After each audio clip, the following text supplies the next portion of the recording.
muito bem-vindo.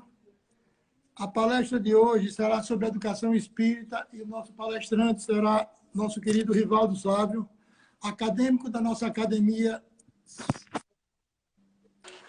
de Letras Espíritas do Estado de Sergipe, professor pós-doutor do Departamento de Psicologia da Universidade Federal de Sergipe.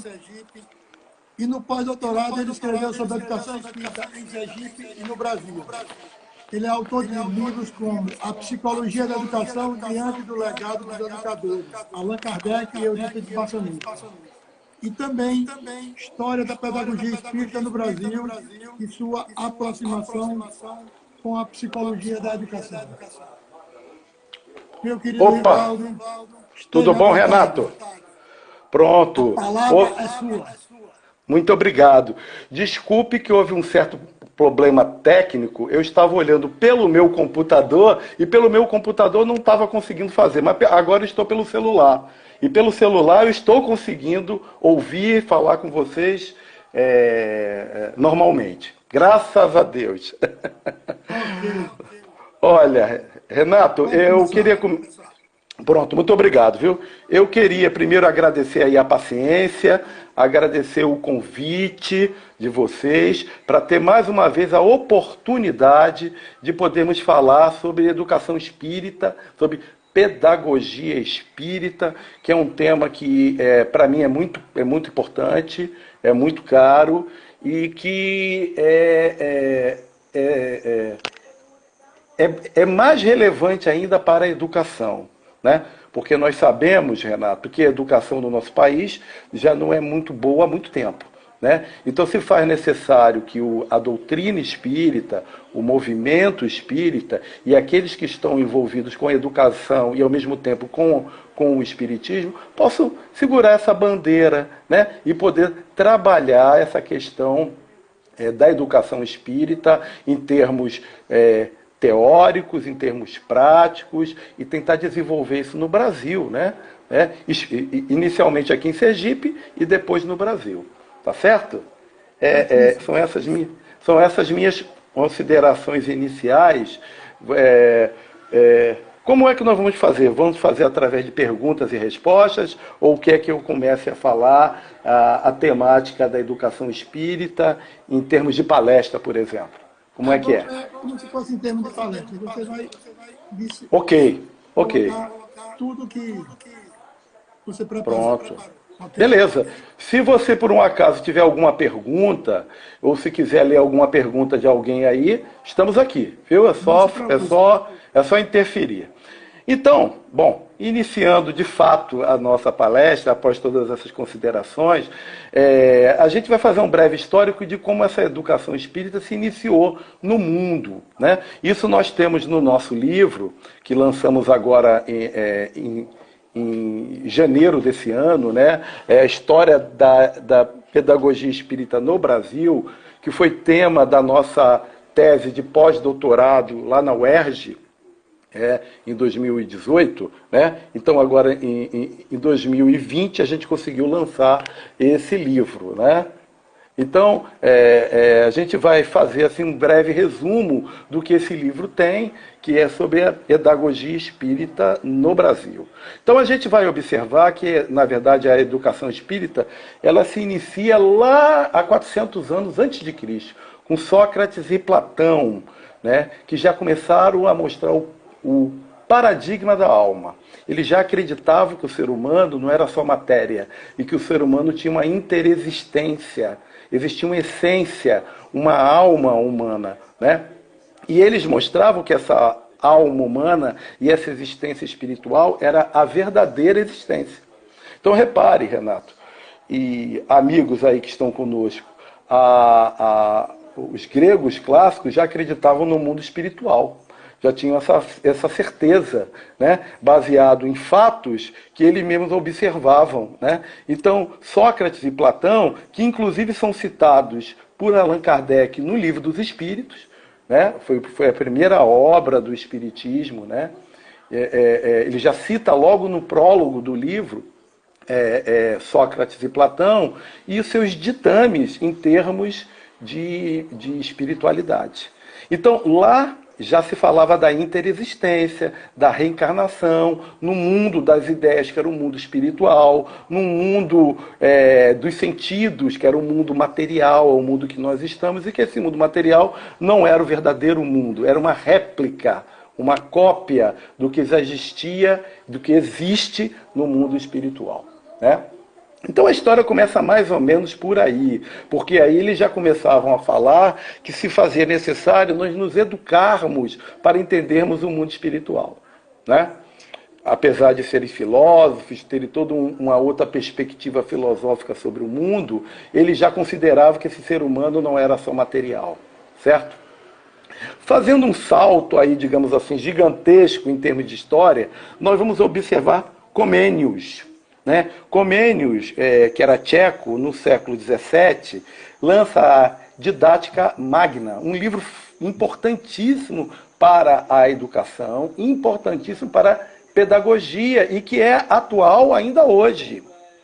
Nesse livro de Comênios, ainda, digamos assim, saindo da Idade Média, ele já fala que é importante o ensino para todos e o ensino que liberta, o ensino libertador, que inclui, né? E Comênios já fala na Didática Magna que, inclusive, as mulheres deveriam ser educadas, porque naquela época não eram somente os homens e homens de posse, né?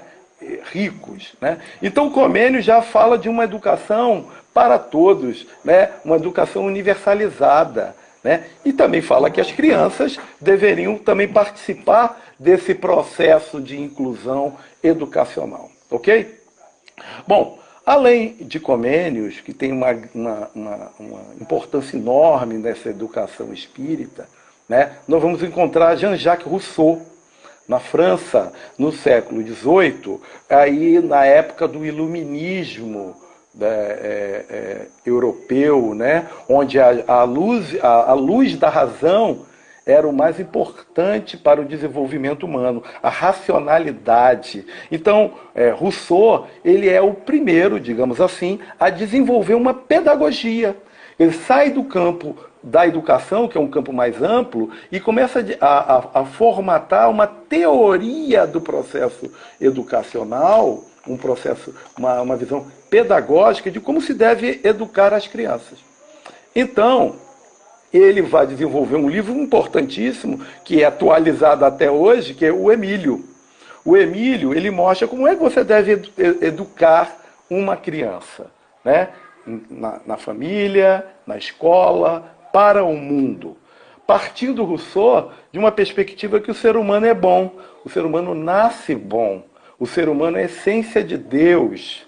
Repare, a perspectiva de Rousseau era já uma perspectiva que valorizava um processo espiritualizante do ser humano, né? E que esse ser humano, ele tinha, além de uma relação social, de igualdade, de liberdade, de justiça, então, perceba, já é aí um germe para a Revolução Francesa, né? Que fala igualdade, fraternidade, não é?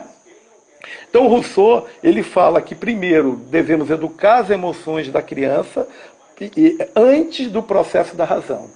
Educando as emoções na família, na escola, nós vamos ter uma criança mais equilibrada para o processo educacional, para o processo racional. Entendeu? Então, Rousseau, ele acaba sendo uma base para um grande educador que vem adiante, Pestalozzi. Pestalozzi, já no século XIX, segue Rousseau à risca. Ele acredita que, de fato, o processo da educação tem que ser libertador. E mais do que Rousseau, ele diz que tem que ser amoroso. A educação tem que ter o caráter do amor. Sem o amor, fica difícil. Imagine você educar as pessoas de maneira seca, de maneira apenas racional ou cognitiva, sem uma aproximação do professor ou dos pais com a criança. Sem entender a dinâmica emocional dessa criança. Sem dar o sustentáculo emocional para essa criança. Então o professor passa a ter um grande valor nessa questão e passa a trabalhar os aspectos relacionais, sociais e especialmente amorosos. Ora, mas isso hoje parece uma coisa natural, não é? Parece normal isso hoje. Mas nós estamos falando aí do século XIX, onde a educação era feita à base da pancada, do castigo físico, entendeu? Onde uma educação de cunho religioso, quase sempre, e somente voltada para as pessoas da elite, das pessoas da nobreza, dos abastados, que poderiam ter acesso a essa educação, que era assim mesmo muito limitada, né? E era uma educação que se voltava muito para o processo religioso, ou seja, dentro dos monastérios, dentro das abadias, dentro da igreja, lá onde morava o processo educacional de uma maneira muito rígida, muito seca, muito racional e muito agressiva, né? Então, Pestalozzi, baseado nos ensinamentos de uma pedagogia que o Rousseau desenvolve no século XVIII, vai trazer para o século XIX, na Suíça, toda uma educação voltada para o amor. E toda uma perspectiva pedagógica com esse caráter, né? E tem um dado importantíssimo aí, Renato, né? Amigos que estão me ouvindo. Pestalozzi foi professor de Allan Kardec. Pronto, aí a coisa complica, ou melhor, facilita, né? Porque Kardec, que ainda na época era Hippolyte Léon Denisard Rivail, era uma criança que tinha 9 anos de idade, vai estudar com Pestalozzi em Yverdon, no castelo de Yverdon, na Suíça, né? E esse castelo de Verdun, que existe até hoje, toda essa educação ela era paga para quem podia pagar, gratuita para aqueles que não tinham condição de pagá-la. E era uma educação ampla, era uma educação irrestrita, onde meninos e meninas poderiam estudar, onde a escola tinha portas abertas, onde a escola ela se preocupava com um processo de relacionamento entre professor e aluno, e entre aluno e aluno, e ali morava a característica central.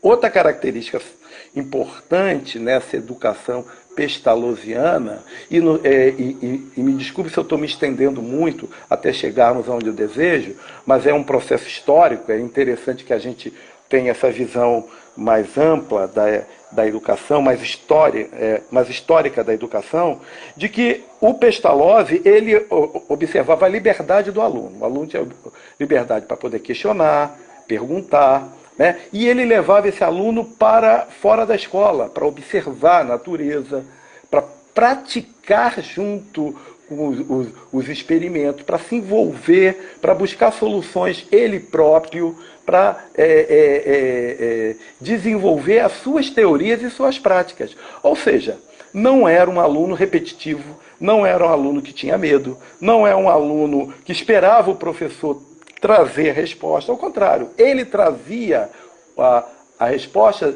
de um problema que ele mesmo observava, e muitas vezes no âmbito da natureza. Com os animais, com as plantas, com a geografia, tudo. Então, com essa perspectiva, Pestalozzi abriu o leque para que se estudasse tudo. Astronomia, línguas estrangeiras, arte, esporte, geografia, enfim, todas as gamas que estão presentes na ciência e na cultura humana eram estudadas lá em Verdun com Pestalozzi. Né? E nesse caldeirão positivo de desenvolvimento humano, onde a alma humana era trabalhada e é importante notarmos também, eu já ia esquecendo esse aspecto, não se estudava a religião de forma sectária, se estudava conceitos religiosos de amor, de moral, de justiça, de solidariedade humana, de caridade, como um âmbito geral, né? Lembrando que naquela época o espiritismo ainda não existia. Kardec era uma criança. E Kardec vai estudar com Pestalozzi, se eu não me engano, até mais ou menos 18, 19 anos. Não tenho certeza desse período aí. Mas quando Kardec, dentro de Verdun, está estudando com Pestalozzi, ele acaba virando professor também da escola. Porque o Pestalozzi usava esse dispositivo, né? Ele pegava os próprios alunos mais capacitados, mais qualificados, para serem professores. E todos faziam isso de forma voluntária, né?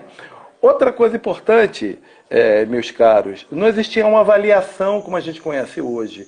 A avaliação era pública, onde as pessoas colocavam seu conhecimento, que era o questionado pelo próprio Pestalozzi, que era questionado pela comunidade, pelos colegas, onde existia um debate. Então as provas, entre aspas, eram debates riquíssimos, né? E que depois nós vamos encontrar essa mesma formatação pedagógica com Eurípides Barçanufo lá em Sacramento, em Minas Gerais, no século XX. Repare, né? Eu dei um salto aí, mas foi importante para que a gente percebesse que o Eurípides, que nós vamos falar mais profundamente adiante, ele avança dentro desse aspecto do Pestalozzi fortemente, né? Trazendo uma educação de amor, uma educação de liberdade, uma educação de valorização do aluno, onde a avaliação não era uma cobrança, a avaliação era uma coisa natural. Ou seja, se eu aprendo alguma coisa, por que eu não posso transmitir aquilo que eu aprendi? Não é verdade? Isso não existe cobrança nisso. Existe aí um processo de avaliação, de reflexão daquilo que eu aprendi. E era assim que Pestalozzi fazia na sua escola. E foi assim que Allan Kardec aprendeu. E quando Allan Kardec, né, ainda Hippolyte Léon Denisard Rivail, né, ele volta para a França, especialmente para Paris, e monta um colégio particular. Ele e a esposa dele, Amélie, né, e vão dar aula com base em toda uma perspectiva educacional pestalozziana. Ele cria até um manual de aritmética baseado nos conceitos de Pestalozzi para estudar matemática, né? Kardec, fazendo uma breve pausa aqui, Kardec era uma pessoa genial. Era um sujeito inteligentíssimo, falavam várias línguas, ele tinha formação em astronomia, em matemática, em linguística, em direito, né? Era um educador na sua essência, era uma pessoa fantástica. Eu queria ter um professor igual o Kardec, ficaria muito feliz. Apesar que eu tive bons professores, viu, Renato? Muito bom, graças a Deus, a minha educação pública, lá no Rio de Janeiro, sempre estudei em colégio público, né?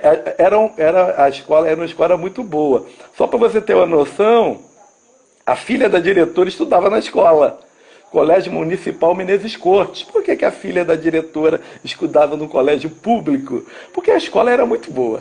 Então, eu tive excelentes professores, não igual a Pestalozzi, não igual a Kardec, mas excelentes professores, não tenha dúvida, né? Então, voltando, Kardec, ele traz no bojo da sua formação toda essa perspectiva pestalozziana de amor ao próximo, de troca, de valorização disso. Inclusive, no filme sobre uma parte da vida de Kardec, que foi lançado ano passado, se eu não me engano, um filme belíssimo, um filme brasileiro, né? Mostra isso, ele na escola lidando com as crianças, e as crianças adoravam ele, porque ele tinha um amor pelas crianças, ele tinha afeto, empatia. Isso é muito importante, muito importante. Se é importante para um adulto na universidade, e eu sou professor universitário, você imagine para uma criança que está em formação. O quão importante é lidar com esse aspecto emocional, né, da criança, esse aspecto afetivo. Lembrando, meus caros, que as pessoas têm muitos traumas, muitos problemas familiares, muitos entraves emocionais, muitos entraves materiais, que geram problemas afetivos, relacionais muito grandes. E a escola e o professor precisam estar preparados para isso, né?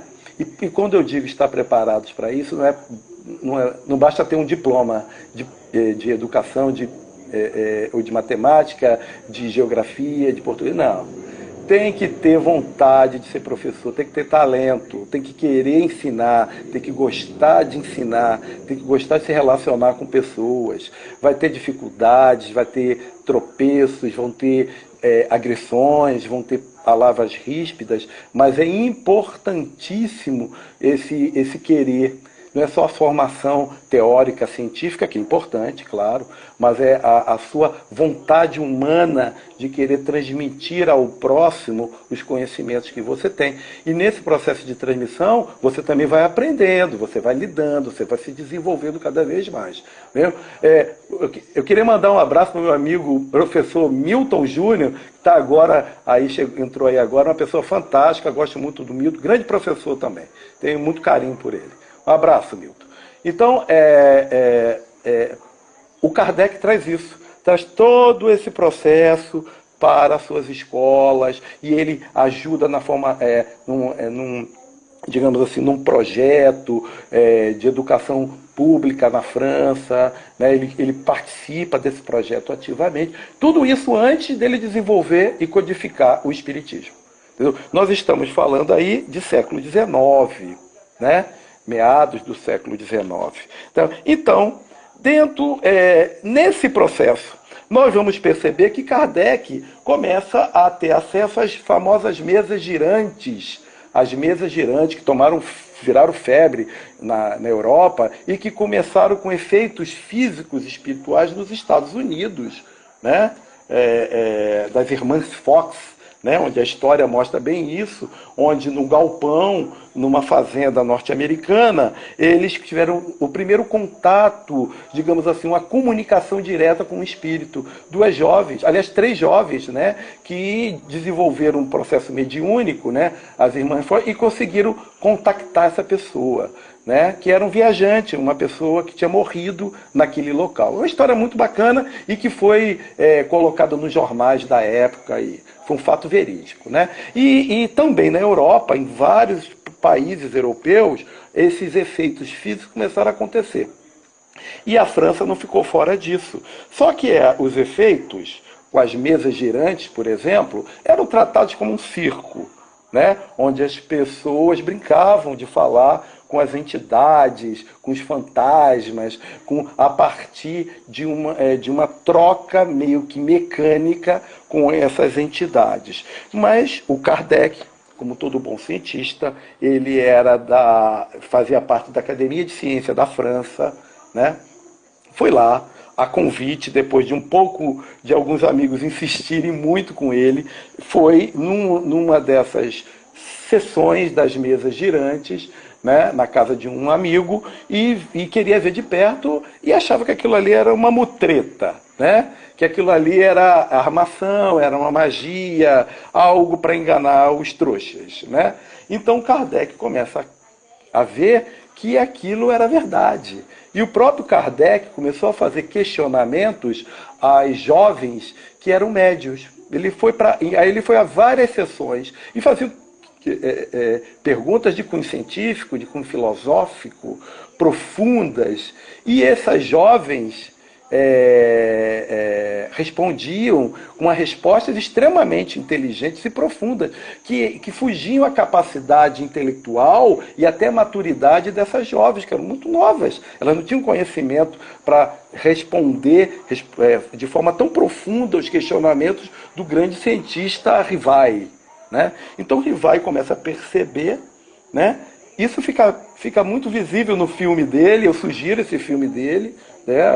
Que fala sobre Allan Kardec, que existiam inteligências ali por detrás, inteligências invisíveis, e ele começa dali a codificar o Espiritismo, e em 1857 ele vai criar o Livro dos Espíritos, né? Com, se não me engano, na época, 550 perguntas, não tenho certeza, agora não me recordo, e depois ele foi ampliado para mais de 1000 perguntas e respostas, diretamente para os espíritos iluminados, espíritos capacitados, que codificaram uma série de questões do âmbito da religião, do âmbito da filosofia, do âmbito da ciência, do âmbito humano, em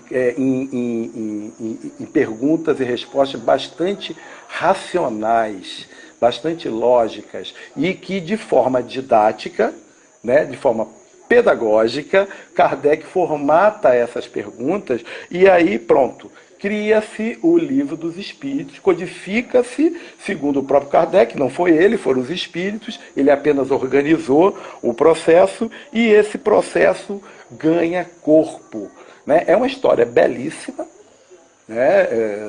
Sugiro que leiam alguma biografia do Kardec, né? Tem algumas biografias muito boas que mostram em detalhes essa dificuldade, como Kardec foi perseguido pela Igreja Católica na época, como ele foi perseguido pelos colegas cientistas dele, que achavam que ele ficou maluco, né, em lidar com questões do cunho espiritualista, como se o espírito não fizesse parte da natureza humana. É a nossa essência. E o Kardec percebe isso e passa a vida dele todo, ele e a mulher dele, a Amélie, a lidar e a responder e a criar revistas e a criar livros para que se possa codificar e estruturar toda a doutrina espírita. Então a doutrina espírita hoje se baseia nesses livros básicos de Kardec. O primeiro, o Livro dos Espíritos. O Evangelho segundo o Espiritismo é outro livro importantíssimo, dentre os tantos que ele criou, porque ele vai observar o Evangelho de Cristo, né, a partir de uma visão espírita.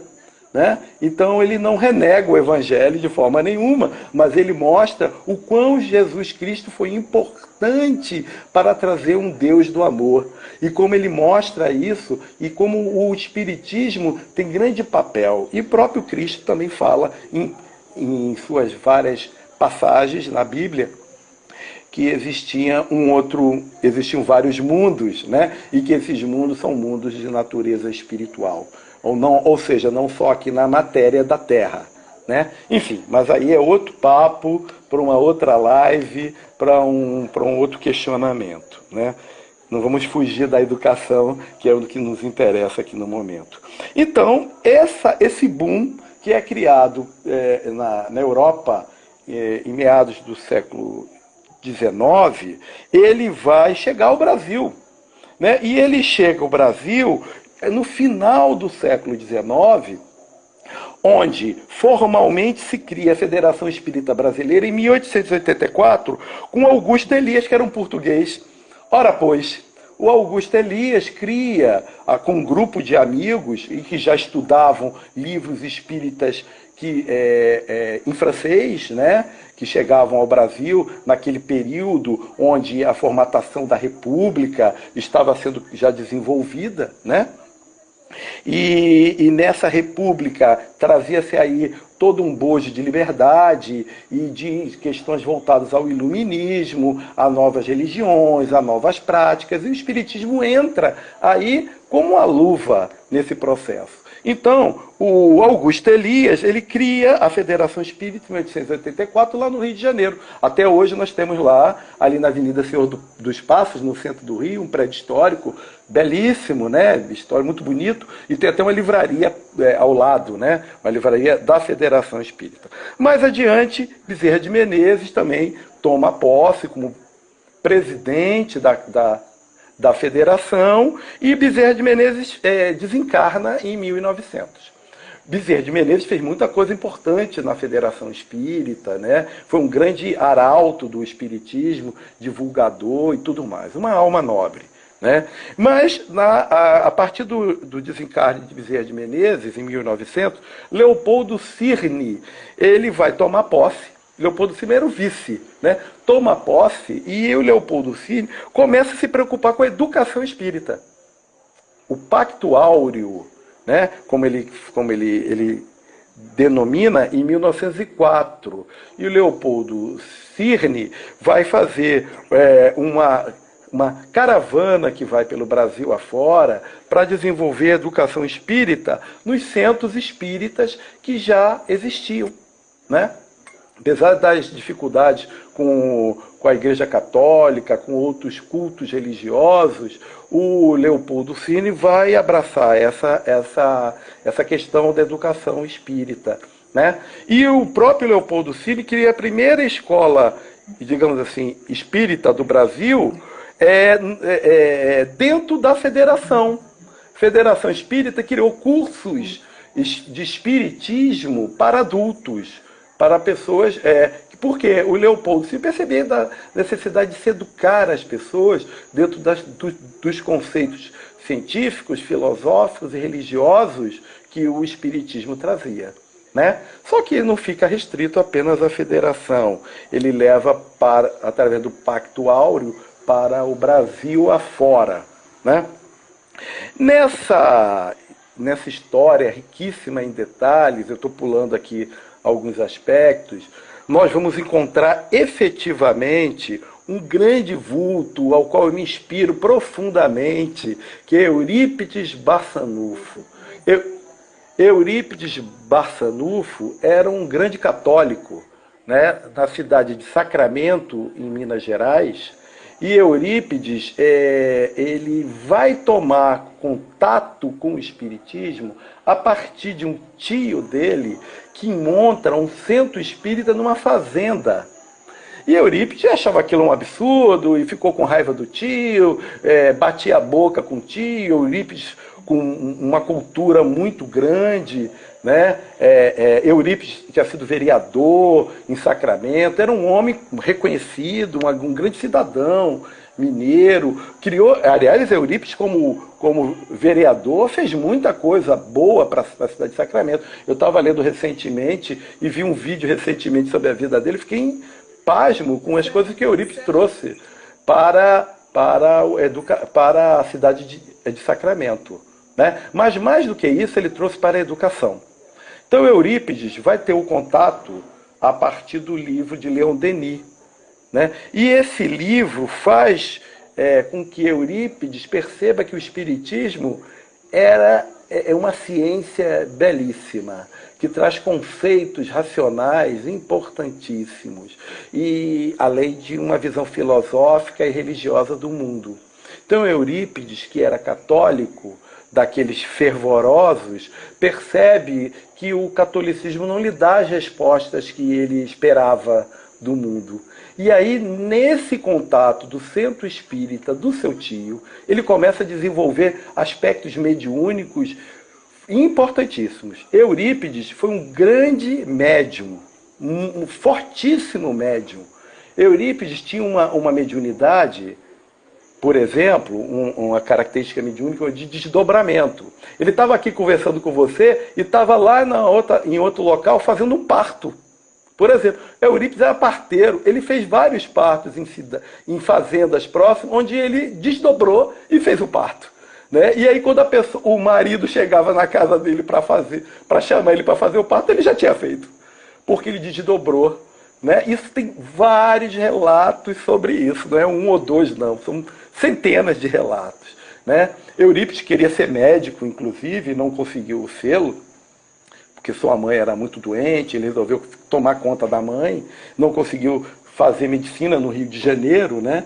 Ele acabou exercendo de uma forma indireta a medicina, inicialmente com esses partos. E quem era o seu mentor dentro dessa visão médica e mediúnica? Bezerra de Menezes. Bezerra de Menezes, que era médico, Bezerra de Menezes ajudava Eurípides nesse trabalho mediúnico, com os partos e com a farmácia que Eurípides desenvolveu. Nessa farmácia, que era baseado através de ervas, de plantas, uma farmácia de manipulação, que era gratuita, ele dava remédios para todo mundo sob orientação do próprio Bezerra de Menezes. Quem ajudava Eurípides a fazer esses remédios? Os alunos de Eurípides. Eurípides, que fazia parte de um colégio particular, né, e que era um professor respeitado em Sacramento, foi exortado desse colégio e expulso, digamos assim, do círculo católico, né, e Eurípides não ficou sem alunos nenhum. E o colégio dele praticamente fechou. Aí ele pede a graça divina e quem, não menos, ajuda Eurípides? Maria, a mãe do Cristo. Maria se manifesta através da mediunidade do próprio Eurípides e faz um texto psicografado dizendo: não feche o colégio. Tire esse nome e bote o nome Allan Kardec. O seu colégio será abençoado e protegido por mim. Ele será de grande importância para o Espiritismo. Mais ou menos isso que ela falou, né? Com palavras muito mais, digamos, grandiosas do que a minha aqui. E Eurípides faz exatamente o que Maria pede para ele e continua fazendo, e outras coisas que ela pede também nessa carta psicografada, né? E o colégio começa a aparecer aluno de tudo quanto é parte. O colégio era gratuito. E Eurípides também desenvolve nesse colégio com a base pestalozziana, é bom lembrar, porque ele se baseou no que Allan Kardec desenvolvia lá na França, desenvolveu, melhor dizendo, lá na França, e que ele via nas revistas espíritas que Allan Kardec organizava em Paris. Toda uma visão pestalozziana da educação. Ou seja, um aluno com liberdade, um aluno crítico, um aluno que participava, um aluno que se envolvia de forma efetiva, um aluno observador. As avaliações do colégio Allan Kardec de Eurípides de Bassanufo, que foi criado em 1907, e aí o dado histórico que de fato esse foi o primeiro colégio, que era um colégio mesmo, e ele existe até hoje lá em Sacramento. Quem puder ir a Minas Gerais, vá, sendo espírita ou não, de preferência se for professor, melhor ainda, porque você ficará encantado, né, com aquilo que Eurípides criou e que foi a base da pedagogia espírita atual. Eurípides foi de fato a figura que de fato criou a perspectiva pedagógica espírita que nós temos hoje. Isso foi desenvolvido no Brasil. Claro, temos lá Comênios, Rousseau, Pestalozzi, o próprio Allan Kardec, que foram formatando conceitos pedagógicos para a educação e que foi desenvolvido dentro do Espiritismo, mas que foi para a prática, de fato, no Colégio de Eurípides de Bassanufo, o Colégio Allan Kardec. Colégio belíssimo. Hoje o colégio é um museu, mas lá em Sacramento nós temos um outro colégio que foi criado por ex-alunos de Eurípides, é o Colégio Eurípides Bassanufo. É um colégio que ele é gratuito, ele não recebe nenhum subsídio da prefeitura, nem do estado de Minas Gerais, né? Para não falar que não recebe nada, a prefeitura de Sacramento cede uma dentista para o gabinete odontológico que tem na escola. Quem é que banca a escola? O Centro Espírita, né? Se não me engano é Amor e Caridade o nome do centro. Se não me engano é esse nome, se eu não estou enganado. E é o Centro Espírita com as doações da população. As pessoas doam. Então a escola, eu estive lá para minha pesquisa, entrevistei a diretora da escola, Francine Amui, né? Que é bisneta do Eurípides Bassanufo, né? Uma pessoa super simpática, me recebeu de portas abertas, e eu fiquei de queixo caído. Olha que eu já vi muitas escolas bacanas no Brasil, né, em Portugal, onde eu estudei também, mas eu fiquei de queixo caído. A escola tem tudo que um educador, né, de nível de educação fundamental pode desenvolver, né, a escola tem. Né? Então a Francine, que é filha da Alzira Amui, a mãe dela é uma educadora também, foi diretora dessa escola, a mãe dela é médium, escreveu vários livros psicografados a partir do próprio Eurípides, porque o Eurípides e a equipe espiritual dão suporte espiritual, emocional e pedagógico à escola, com casos mais complicados de alunos com problemas maiores, problemas na família e tudo mais. Essas entidades amigas e iluminadas, como a de Eurípides, dão todo o suporte pedagógico da escola. E a Alzira Amuy, né, Alzira França Amuy, ela vai desenvolver vários livros no campo da pedagogia espírita, e ela tem uma frase muito interessante num dos livros dela: aqui se educa o espírito, não se educa o espírita.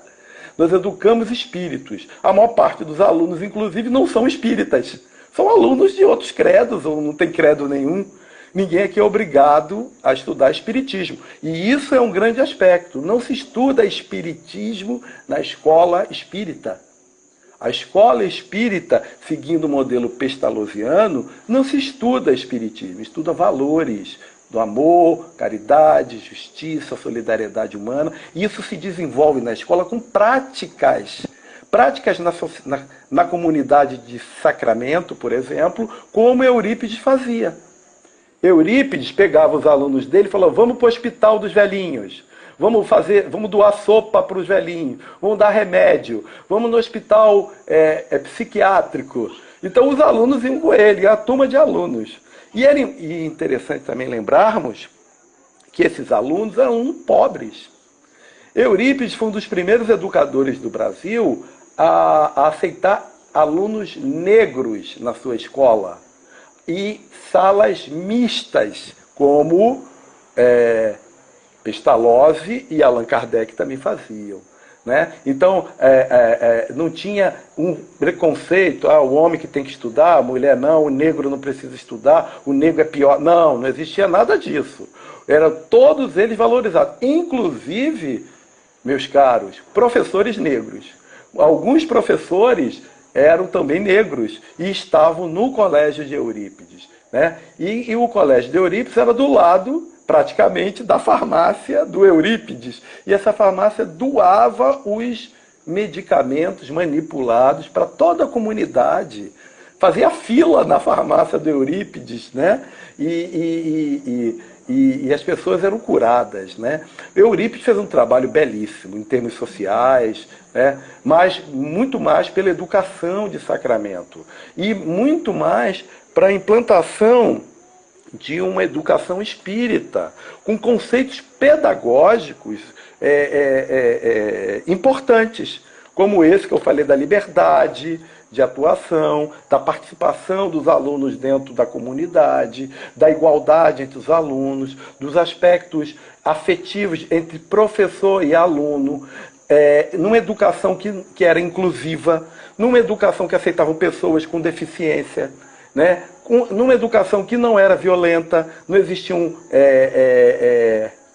pancada, nenhum tipo de dificuldade, nenhum tipo de castigo para o aluno. E as avaliações, lembrando o Pestalozzi lá na Suíça, era um evento público. Era um evento público, era feito na praça. As pessoas da comunidade iam ver o conhecimento dos alunos de Eurípides. E os alunos discorriam sobre geografia, matemática, português, todas as ciências possíveis na praça. Essas eram as avaliações. Né? E muitos dos alunos de Eurípides se tornaram pessoas famosas. Médicos, juristas, tudo. Naquela época no Brasil não tinham muitas faculdades, né? Mas a medicina e o direito eram as faculdades mais importantes. Né? Então, e saíam muitos alunos desse colégio de Eurípides com uma formação exemplar, uma formação excelente, maravilhosa, né? E o que mostra a qualidade disso. Né? Porém, essa educação espírita, que foi desenvolvida basicamente por Eurípides no Brasil e lá em Sacramento, ela ganha vulto no Brasil todo. E a Federação Espírita, através do Pacto Áureo, vai para todos os estados do Brasil, inclusive aqui em Sergipe, na década de 40, 50, por aí, né? E vai com o intuito de implantar educação espírita. nos centros espíritas, no processo de evangelização, e aí estudando espiritismo mesmo, que é importante para aqueles que querem seguir a doutrina, claro. Você não vai seguir a doutrina de forma cega, não é? Você vai seguir com questionamentos, com dúvidas, com perguntas, com respostas, analisando os livros da codificação do kardecismo, né? do desenvolvimento teórico do Kardec, para o indivíduo entender a sua prática do dia a dia e os possíveis fenômenos mediúnicos que porventura acontecem com ele. Né? Eu me recordo agora que eu me tornei espírita lá com 13, 14 anos, porque existiam fenômenos mediúnicos comigo. Eu queria entender aquilo, mas a minha religião de outrora não me dava esse suporte. Então eu fui estudar. E aí eu fui para um centro espírita no Rio de Janeiro. Né? E aí o que acontece? Você começa a buscar conhecimento. Então, a Federação Espírita faz esse trabalho e vai criar esses processos de evangelização no Brasil todo, para jovens, adultos e crianças, entendeu? Foi uma coisa importante, mas aí era o estudo sistematizado do Espiritismo. A educação espírita é mais amplo do que isso, porque é um processo de formação humana. E nós vamos daqui a pouco falar desses conceitos da educação espírita. E isso, minha gente, chega aqui em Sergipe. Vai chegar aqui em Sergipe lá pela década de 40, né? E a doutora Laura Amazonas, grande vulto sergipano, uma pessoa boníssima, né? Eu fiz no meu livro, eu desenvolvo um capítulo só sobre educação espírita em Sergipe. Né? A doutora Laura Amazonas, na década de 70, cria a Escola Lívio Pereira. A Escola Lívio Pereira foi criada em 1948 no Centro Espírita Irmão Fego. Né? Foi uma escola importantíssima porque ela tinha toda essa visão pestalozziana da pedagogia espírita.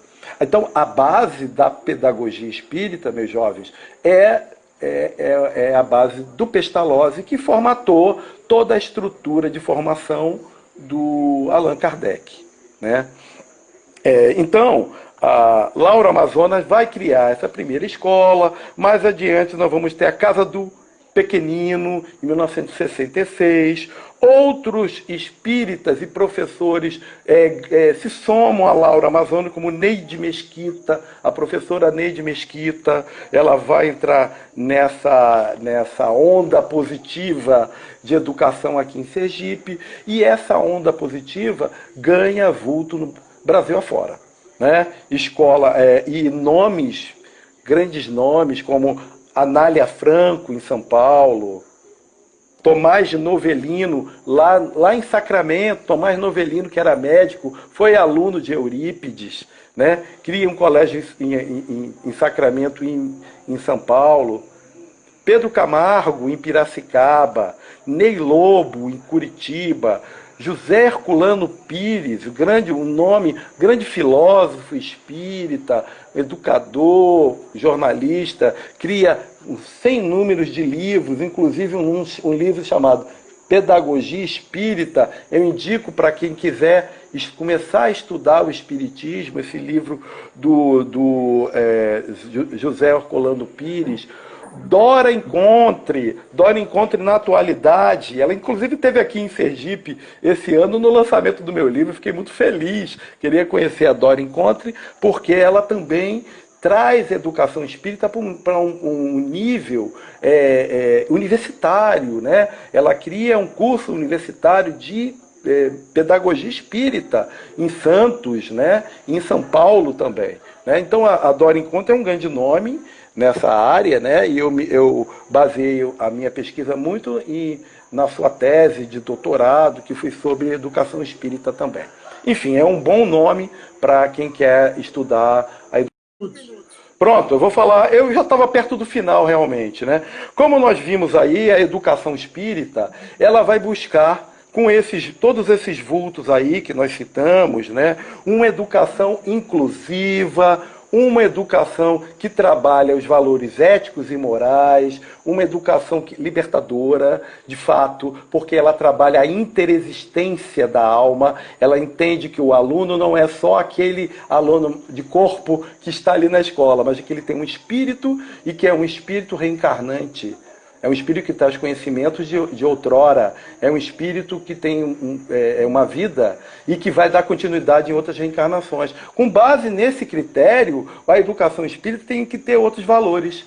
Valores edificantes. Trabalha a educação como todo, o aspecto cognitivo, afetivo, social, psicológico e, o mais importante, os aspectos espirituais.